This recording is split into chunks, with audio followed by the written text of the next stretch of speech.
Hello and welcome to Alchemy 101, the show that explores all avenues of transformation and aims to offer some useful nuggets that can support us in living in line with nature in a way that's true to our nature. No matter how contrary that might seem, just like this nightingale, the bird that sings out in the dark.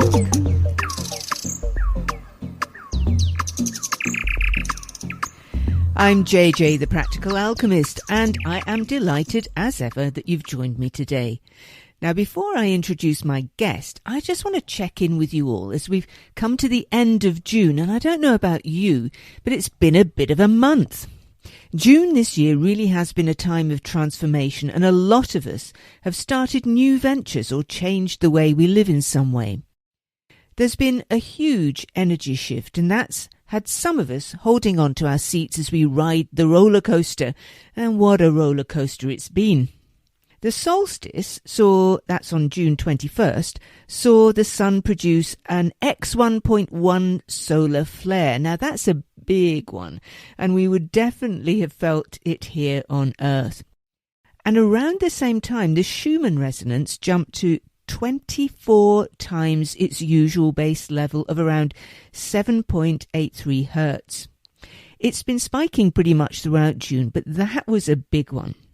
And now some of you might be wondering why I'm talking about all of this. Well, it's because all of it impacts us directly, even though we can't see it.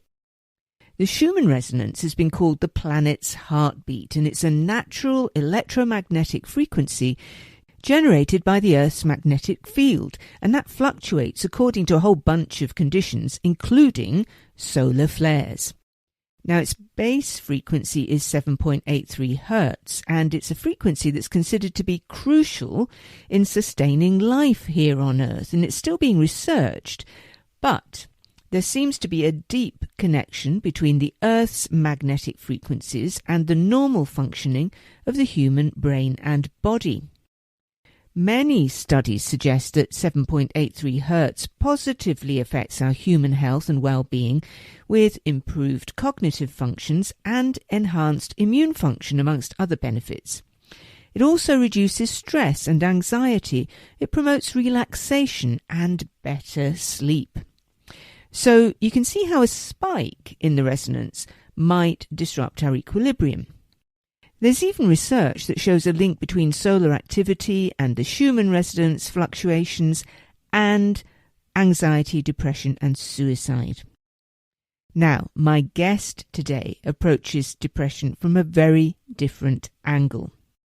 Dr Ardeshir Mehran is the author of a new bestseller called You Are Not Depressed, You Are Unfinished. Finished. The book is the result of his quest over more than 30 years to pinpoint what depression and anxiety actually are and why they persist. He's a psychologist, a behavioural researcher, a business leader, and a leadership coach who founded the Human Work Studio in San Francisco. And I caught up with Ardeshir the other day at his home in San Francisco. I wasn't there, we were speaking online, and I asked him to speak first of all to how anxiety, feeling a little bit sad, and depression are all very different. Great. Yes, they are. Thank you. Thank you, JJ, for this wonderful question. Many people in today's environment, including clinicians, talk about anxiety and depression, almost like, two twins going hand in hand. They are different. They feel different, and they lodge differently in our bodies. So what anxiety is an evolutionary process that it comes from a stress. Anxiety means there's a sense of predictability. You're lacking control, predictability, sense of, what is going on around you. You feel unease. You feel something's about to happen, a sense of dread, a sense of you're out of control. And when that happens, the predominantly areas you feel it in your body are in your gut and in your chest and basically heart and lung and your back muscles, tension around your shoulder. Yeah. The reason is body is in the state of freeze, fight, or flight. Body is wound up to do something around it. And at this point, adrenaline and cortisol are gushing from our gut, to our organs, external organs. We are ready to pounce, to do something, to move. So anxiety is felt in the body. Depression is very different. Depression, there's a sense of heaviness, like dark cloud. Some people talk about their chest, their head, their sense of, in fact, ask somebody, how are you feeling when they talk about depression? Just watch their faces. They close their eyes, their head, they put their head back. Maybe they get their pint of beer or glass of wine and take a deep breath, heavy breathing, and almost look over the horizon. Depression is the experience of life being withheld. There's a sense of grieving, sense of loss, sense of that young girl or young boy that I knew somewhere in my life got lost. They are looking for something. And it's a heaviness that you can't quite point to it, but you feel it. It really feels like dark cloud. People that use that term. When you have that sense of loss, that triggers anxiety. Anxiety is about predictability. So anxiety goes higher.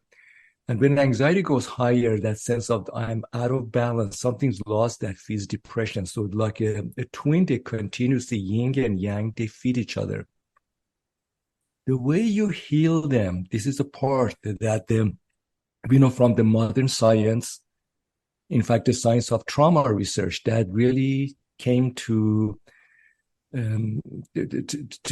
research and being offered to the mankind since 1990s, from the trauma research, neurology, and pain clinics, including medical, the military hospitals, that the anxiety is about resetting your nervous system, that creating experiences that you calm your nervous system, your gut, your sense of fight, flight, and freeze, in terms of reactions. And when we do that, we calm down, we settle, and then we handle depression by its own. Depression, at its core, is an active verb. To resolve your depression, you need to fulfill the needs, the life that you felt that belonged to you at a certain point, that you've lost it. The depression responds to doing. You need to do things. Anxiety is about being. You need to be in a different ways. Oh, that's very interesting. It's a very interesting way of describing it. And depression, of course, to depress something is to press down, is to sublimate, or to really sort of squash something down.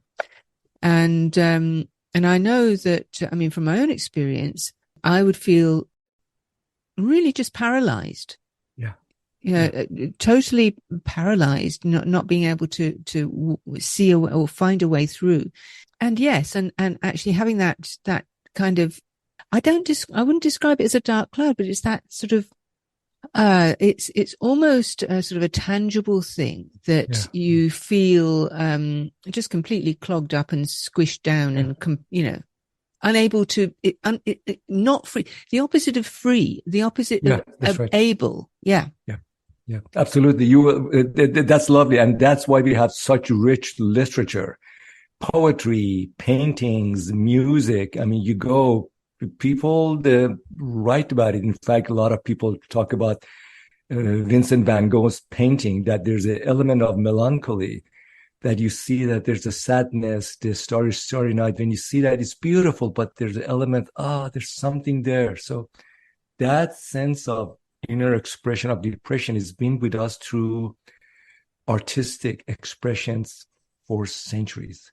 Yes, that's true. And of course, a lot of people said that Van Gogh was mad. I'm not sure that he was, although, he supposedly cut off his right ear, or one of his ears. Yes. But he was a tortured soul, some people would say. Yes, absolutely. Absolutely. Yes, And absolutely. yet such great art comes out Yeah, of that. exactly. To this point, the, we know from research that the artists, more than the general population, have higher rates of depression and suicide. Among artists, poets, they have the highest rate of depression and suicide. So that's interesting to think about people who work with words, that also they experience that, they're trying to put their agony into expressions. Yeah. Yes. It's probably the only way that they can get any kind of Yeah, release, I would that's say. right. Absolutely. And your book is called You're Not Depressed, You Are Unfinished. Yes. Explain a little bit about what you mean by that. So thank you. So this book is my life's work that I grew up. I mean, by training, I'm a psychologist. I live in San Francisco. I went to some of the best schools in the country, in the US, in clinical work, training work, and then in corporate environment. And when you grow up in a family that mom is depressed, dad, siblings, and you think this is life, everybody's like that. And then you grow up, you go to different environments, you see depression almost everywhere. In average people, I start to see depression is very subtle. That is when we travel with people, you go drinking, you go on picnics, you work together, realize there's a sense of unease. There's something there, people talk about it, and we tolerate that. Then I start to realize that there are three layers of a storytelling. As a psychologist or as a coworker, the first is that what JJ, you and I talked about, sense of malice, sense of heaviness, is this emotional part. People talk about it, that, I feel heavy, I feel sad, I feel, like, I'm restless. So it's affect. Then there's a thinking that I'm stuck. I hate my spouse. I hate my work. Like I don't know how to do that. I feel life is punishing. Life sucks. So, so there's an element of thinking that's go with that. If you settle with it, there's a third layer of a story comes up, and that people are searching for something, yearning for something. I was in my 20s. My clinical work, working at the New York City Bellevue Psychiatric Hospital. I learned that if you listen to people, everybody has a story of loss, longing, and searching. Then I noticed those stories, they have similar chapters, different words, different places, different faces, but they are looking for something, that they are repeated pattern, that they are looking to finish something, to the journey of their life that was, for many, that was violated, delayed, dismissed, to finish that. And it seemed to me they were trying to finish something, finish a journey. It came to be my own story. And I listened to them and I felt that I know what they're talking about. So over a period of 30 years, I start to model that, write about it, to take notes and explore the notes, organize them. So gradually, patterns of 7 emotional needs emerged for me. Over Yes, and this is your bill of emotional rights. yeah, Yes, that's the one. I've talked with my wife that if there's a possibility to put that on my tombstone when I leave this earth, that my give back to earth, that I start to study literature, philosophers, scientists across the ages, all the way to Grecian philosophers, that there are 7 essential human needs, emotional needs. Start from birth, cradle to grave, all societies, all ages, that there are 7 needs that we are meant, designed to experience, fulfill in our lifetime. We are literally, as in a species, we were designed for that, wired for that. These are just like our DNA structure. And those needs, I mentioned them in the order that we start to feel them developmentally. The first one is a sense of I belong, that sense of connection, sense of being loved mutually, that you have a tribe, you're part of a community, that you are at the table, you are loved, you're seen, you're appreciated, and you're invited, you are there. Then the next one is I'm boundless, that we are moving, acting, and nature-based creatures. Something happened during the time of Sigmund Freud, the father of modern psychotherapy, that we go to see a therapist and we sit and we talk. We think emotions are in our head. Actually, emotions are in our bodies. Yeah. And Ardeshir talks about how we're afraid of feeling these emotions. But we'll hear more about that in a few minutes. First, it's time to take a short break right now. We'll be back with more from Dr Ardeshir Mehran after this from our station sponsors. UK Health Radio, the station that makes you feel good.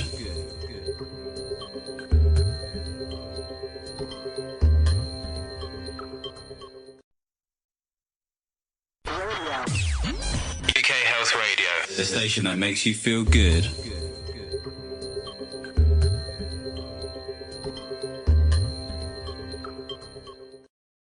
And you're listening to Alchemy 101 here on UK Health Radio with me, JJ, the practical alchemist, and my guest today, Dr Ardeshir Mehran, who started to go through his bill of emotional rights before the break.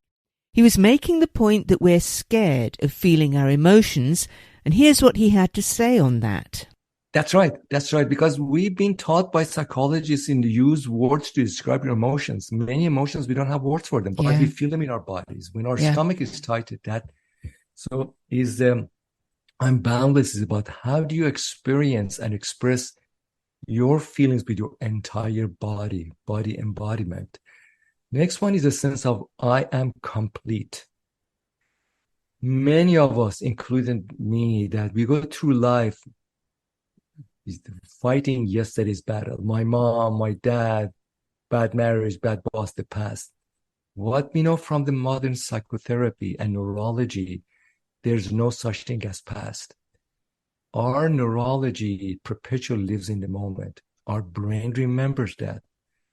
But life is experienced in the moment, and there's a way for us to let go of the past, that be in the moment, and then to do any reconstruction we need in here and now. Then the next one is I matter. This is about wherever you are, you have basically initial dignity, respect, and honoring in today's society, in your community. There are many people that they are invisible. Think about next time you go to a community, to a bar, to a workplace. Is anybody turning around and looking at you eye to eye, honoring you? Many people are unseen. That hurts. That destroys the soul. Next one is I make. Whether you live uptown, you live downtown, you're a poor man, you're a rich man, does not matter. Whatever you do is the labor of your love. And yet there are so many people, life is a drudgery. The work for them is a drudgery. You go there and basically your soul is sucked out of you. That is punishing. Do whatever you do, but do it with love. Find a work, the occupation, vocation that is meaningful. Next one is I am. You have a voice. 7.5 billion people, 7.5 voices here. This is about your soul message. That your message, when you say it, is liberating. It sets you free. And the last one is I soar. What is the story of your life? Maya Angelou, American poet and philosopher, has a saying that is right, on the wall in my room. I was going to draw attention to that, Ardeshir, because I can see it behind you.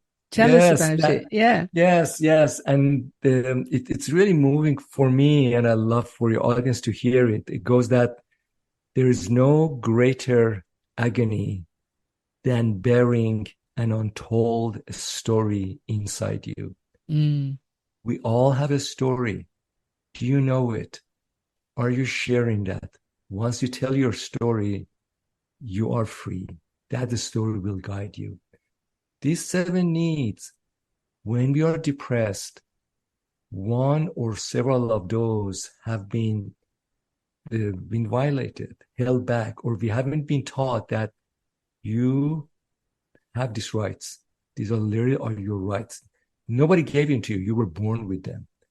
Parents didn't give it to you, the teachers, the manager. Once you start to fulfill them, you literally will see that depression lifts. And I tell people there will be a day, once you apply this, you will not be depressed. You will be pissed. You don't want to waste time anymore. You will claim your rights. Yeah, well, I am with you on that one. Yeah, you do get to that point when you've come through whatever you've come through and you think, what? And I've waited till now? Yeah. So let's not wait till now. That's right. And thank you for mentioning that. This is a part that I tell people. So I'm not a young guy, but parents need to raise their children to know these rights. They are their rights. Mm-hmm. Raise them according so that they can honor their rights as they go to school, to workplaces, to relationships. That this can be fabric of raising families, schools, workplaces, churches, synagogues, in our societies. Yes, and it's in talking about telling your story, a lot of people carry a lot of secrets which can weigh them down and cause a kind of a depression.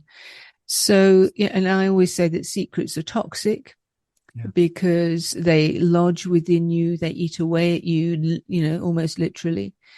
And so telling your story, your untold story, part of that maybe is some of these dark secrets that you've been harboring for years and years and years. This was the one of the issues with my mother, who, wouldn't talk about certain things, all through her life, all through, my childhood and adulthood. Yeah. That's lovely that stories we keep, it's very telling why even we hold our stories.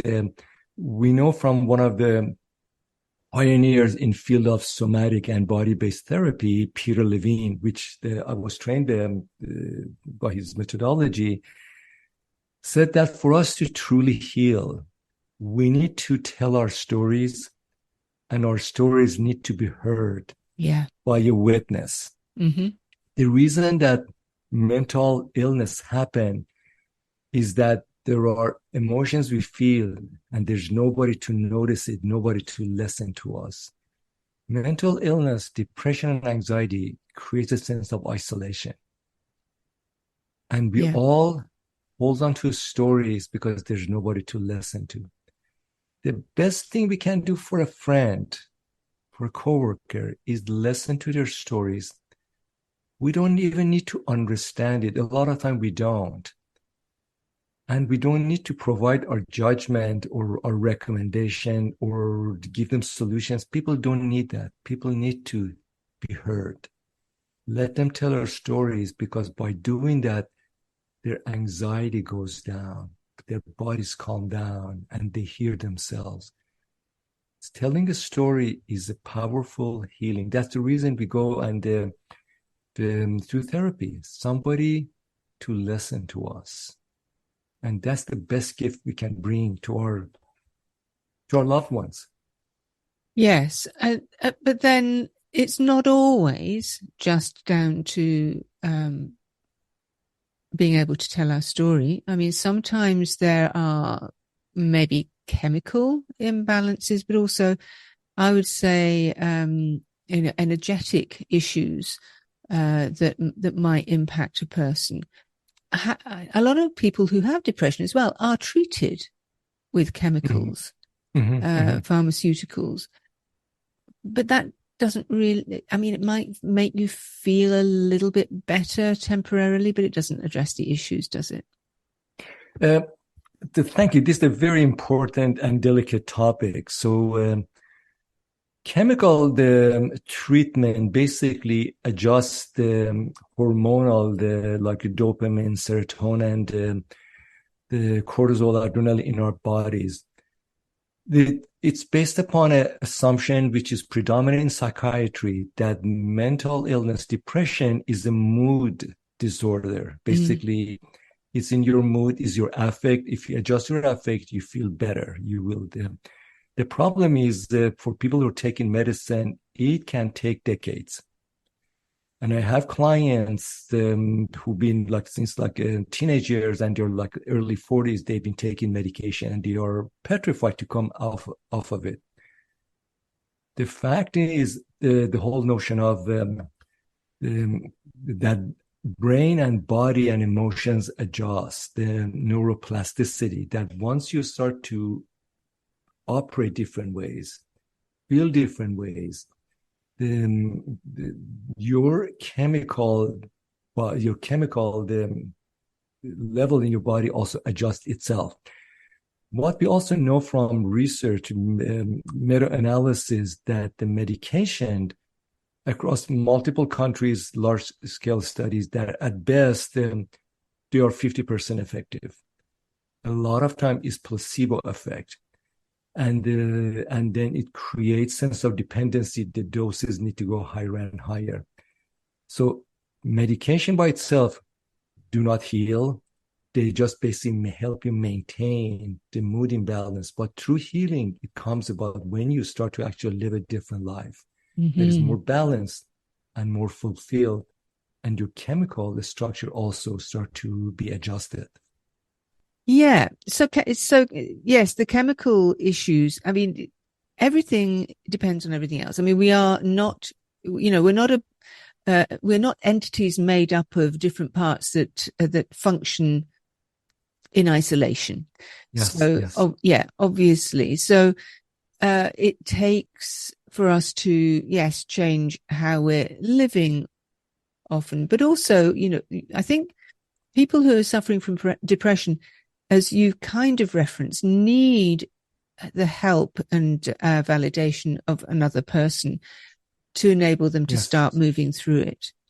Yeah.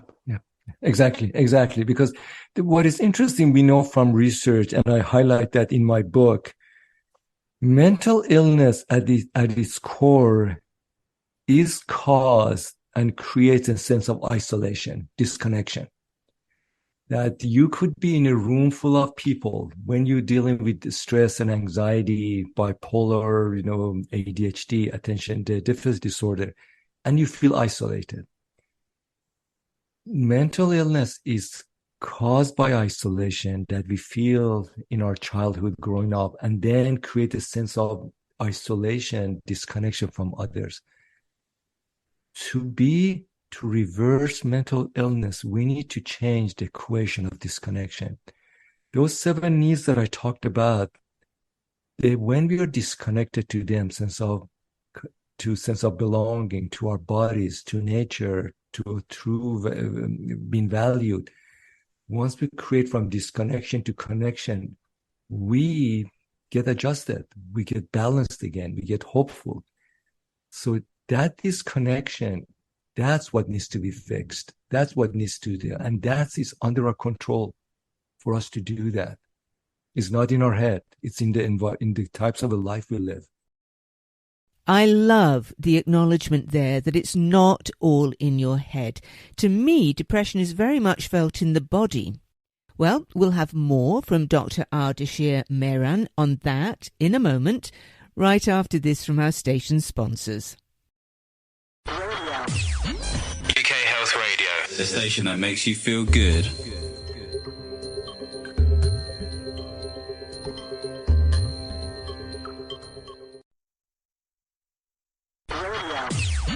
UK Health Radio, the station that makes you feel good.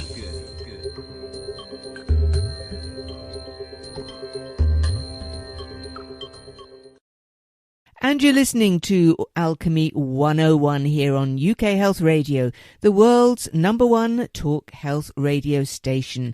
I'm JJ, the Practical Alchemist, and I was talking with Dr Ardeshir Mehran before the break about how depression is not all in the mind. So in fact, it's not a mental illness at all, but a condition that affects the whole person. I also brought in the concept of love, and how important it is to be able to feel and receive love. That's right. Absolutely. Love is the best glue. Love bonds, love heals. Like the people who are depressed, when you speak with them, they are married, they are executives, people admire them, but they are deeply lonely. They're deeply unseen. There's part of them, they're yearning to be loved as the way they are. Love heals. Love bonds the tissues. Yes, and for other people to be willing to love you for what you are, love one for what one is. Yeah, and so we have to say, please, if anybody's feeling depressed, reach out. I know that, you might think that people won't understand. You might feel that you might feel a bit silly, or feel like you're failing somehow if you feel depressed, but that's not the case. Exactly. You really just reach out to somebody who would be able to help you. JJ, I love to build on that, and reach out. And I do have friends, and I remember as I was coming out of my own fog, and was to tell a dear friend, can you just hear me out? Like I just need to talk, and I need a buddy to hear me. Reaching out to a colleague, and then my suggestion is that go for a walk in the nature, something that actually your body's engaged, versus sitting on the phone or the Zoom call, and just invite your friend, loved one, coworker, just listen to you. That creates healing. That creates a sense of connection and sense of being seen, being heard. That's healing. And you can reciprocate for the other person as well. And just being in nature is healing. I defy anybody to feel low if you're listening to birdsong. Absolutely joyous. And just being in nature generally. And I know that my thing is swimming, and swimming in the sea, or in sea water anyway, mostly in a tidal pool near where I live. And there is something really healing and cleansing in a spiritual and energetic sense in seawater and swimming in seawater, or any body of water, any body of natural water. I am not talking about chlorine-filled swimming pools and that kind of thing. But it's hugely healing. It's hugely soothing. And I know that if I'm ever stressed or feeling a little bit down or anxious, a swim sorts me out. I feel absolutely great afterwards. That's beautiful. Say more, I love to know, sharing with your audience, when you swim, you said tidal pool. That sounds so fascinating. Tell us more, please. Well, I swim mostly because it's the nearest place to swim. Well, actually, that's not true. I can swim in the harbour here, but the tidal pool gets washed out twice a day with the tides. So there's a wall that contains the water left when the tide goes out. And the tide goes out quite a way, and some tides are quite high. They come up quite high. And it means that it's a very safe sea swimming environment. Nice. So that you're not worried about riptides carting you off to Edinburgh, which would be maybe one of the places you'd end up. But you're pretty safe. Obviously, it's cold water. You have to be aware of your body's tolerance in terms of your cold water swimming. But there are two aspects of it. One is the physical aspect of it. Cold water swimming has been proved to be very good for you That's right. in a number of ways.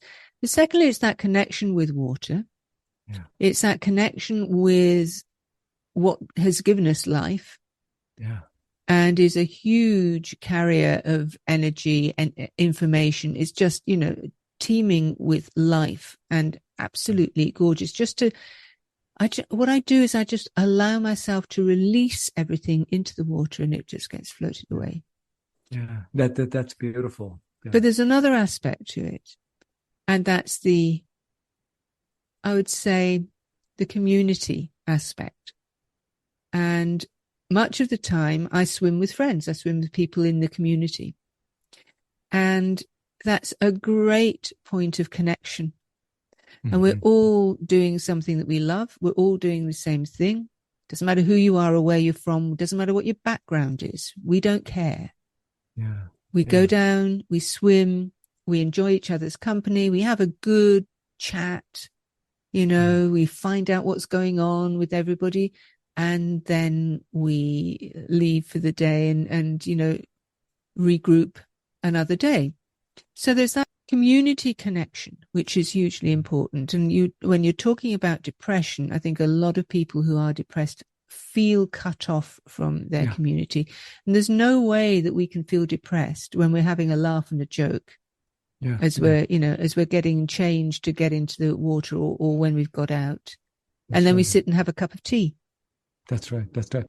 This is so beautiful, JJ, that in multiple ways that depression, mental illness are created and leads to a sense of isolation, being cut off.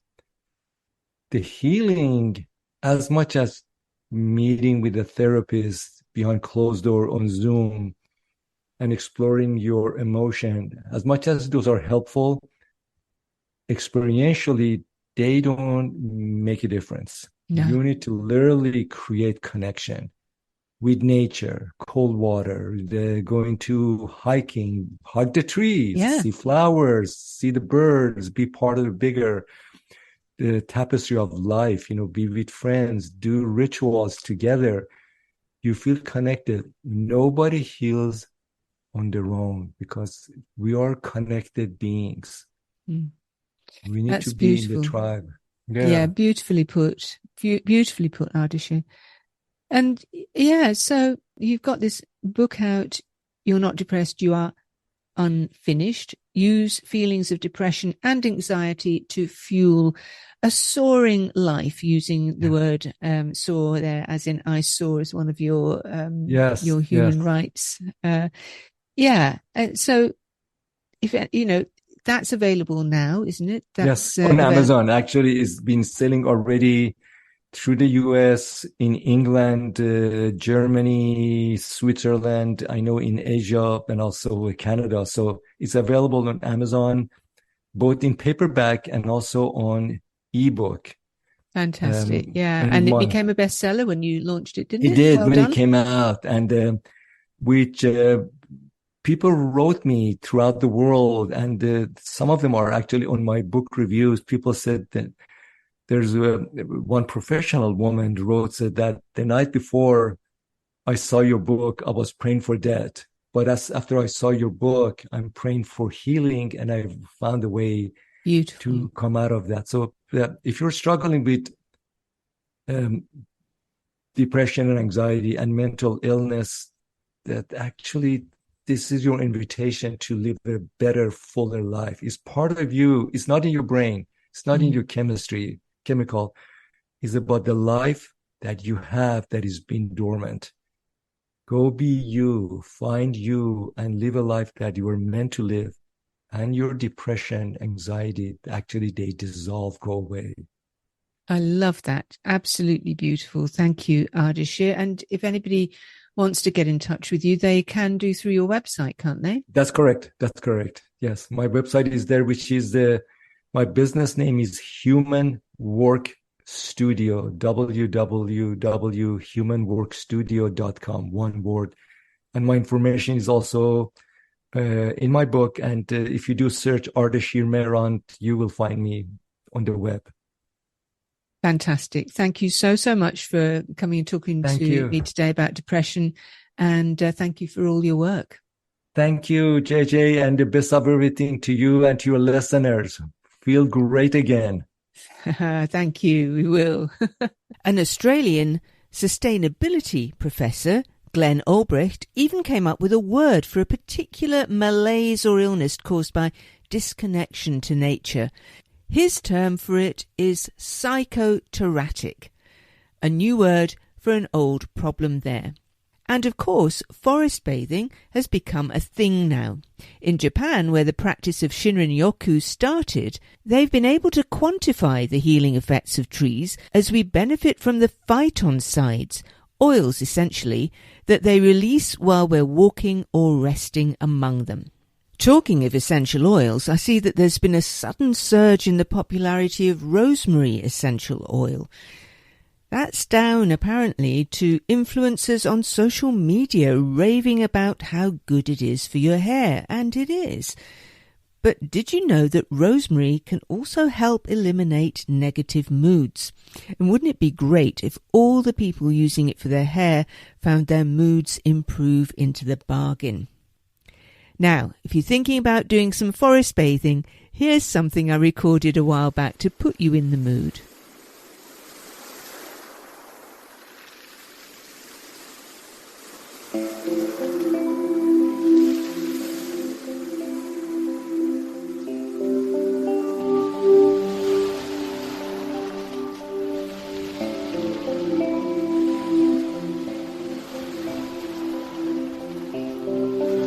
Everything in what we understand to be the universe is connected. Ancient cultures understood this. They acknowledged their connection. They lived in harmony with nature, in direct communication with the world around them. They achieved things we can't even fathom in our modern lives, cut off from our natural source of power. We have the illusion of connection as we text and phone and email, but we feel cast adrift, ungrounded, anxious and stressed. It doesn't have to be that way. Next time you take a walk in nature or even just sit in the garden, make a conscious connection to the natural world around you. Think of it like dropping an anchor to stop you drifting with the tide, to hold you steady. Let your mind be still. Feel the energy of the life that surrounds you. Let your anxieties and worries drain away into the earth underneath your feet. And notice how much better you feel as a result. Let nature be your medicine and your strength. Pause, refresh, and restart. Yes, pause, refresh, and restart whenever you're feeling a little bit stressed or a little bit overstretched. Take the time to just stop what you're doing, even if it's just for a moment. If you can, just get out into nature. Even if you live in the city, hopefully there will be a park somewhere nearby where you can connect with nature in a green space. I know that's a bit difficult if you're living in the middle of a desert or a very arid place, but even if you can't connect to nature outside, have you ever thought about having houseplants, for instance? That's nature too. Your garden is nature, but if you don't have a garden, think about keeping some houseplants. And when you stop, when you pause to recharge, connect with those houseplants. Really make an effort to tune into them. Feel what they do for you. And in fact, many houseplants are hugely beneficial. Many of them clear the air of toxins, all kinds of things. So it's always good to have some houseplants around. They help you and you help them. There's even an exchange of oxygen and carbon dioxide. You breathe out carbon dioxide, they breathe in carbon dioxide and breathe out oxygen, which we breathe. So even if you can't get out into a wild natural space or even a tame natural space that's a garden or a park, you can connect to nature within your own home. Care for those pot plants. Care for those house plants. and they will help care for you. Connection to nature has always been important to me, very important, as you probably know if you've listened to this show ever before. But a major part of my own recovery from depression was connecting to my purpose, as Ardeshir alluded to. And before I could do that, connecting to myself. Now, what do I mean by that? I believe that there's often an energetic element involved in depression, and that having regular sessions to clear that energy within me enabled me to reconnect with my true self. Maybe that's what some people see as the dark cloud. It feels like clearing an energetic fog that dampens down your very being. And fortunately, these days, I'm able to do this by myself, and I also help others clear their bodies energetically too. And you can find out more about that at my website, thepracticalalchemist.uk. And with that, we've come to the end of the show. I hope that some of the information we've discussed here might help you.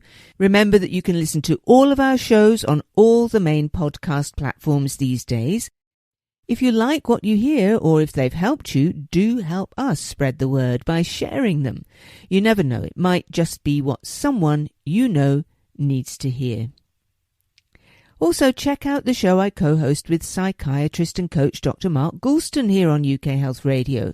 It's called Hurt Less, Live More, and it's the place for raw, open, and hopefully enlightening and uplifting conversations. For even more health information, of course, there's also our sister publication, Health Triangle Magazine. Now, that's a monthly magazine, and it's full of great features complementing our radio shows, and you can subscribe online at, of course, ukhealthradio.com. So thank you for listening today. Do head over to my website. Again, it's thepracticalalchemist.uk to find out more about me and how to stay in touch. And then join me for more alchemy here on UK Health Radio and the UK Health Radio podcast next time. Until then, it's goodbye from me and that nightingale.